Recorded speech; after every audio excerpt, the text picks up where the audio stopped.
what are the rights that I owe to these children whom or with whom Allah Ta'ala has gifted me? Can we fulfill this amana? Can we deliver these rights properly even before we become parents? And number one is to enable that child to know or her Rabb.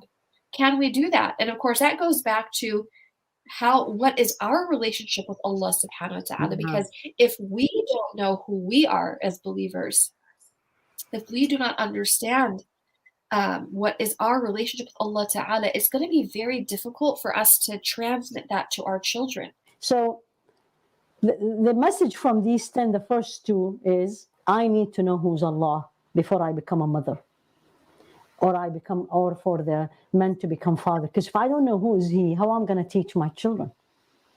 And to know Rasul alayhi salatu wasalam. And I'm not going to say to be an expert and everybody is going to be a da'iyah and a scholar, but at least the basics.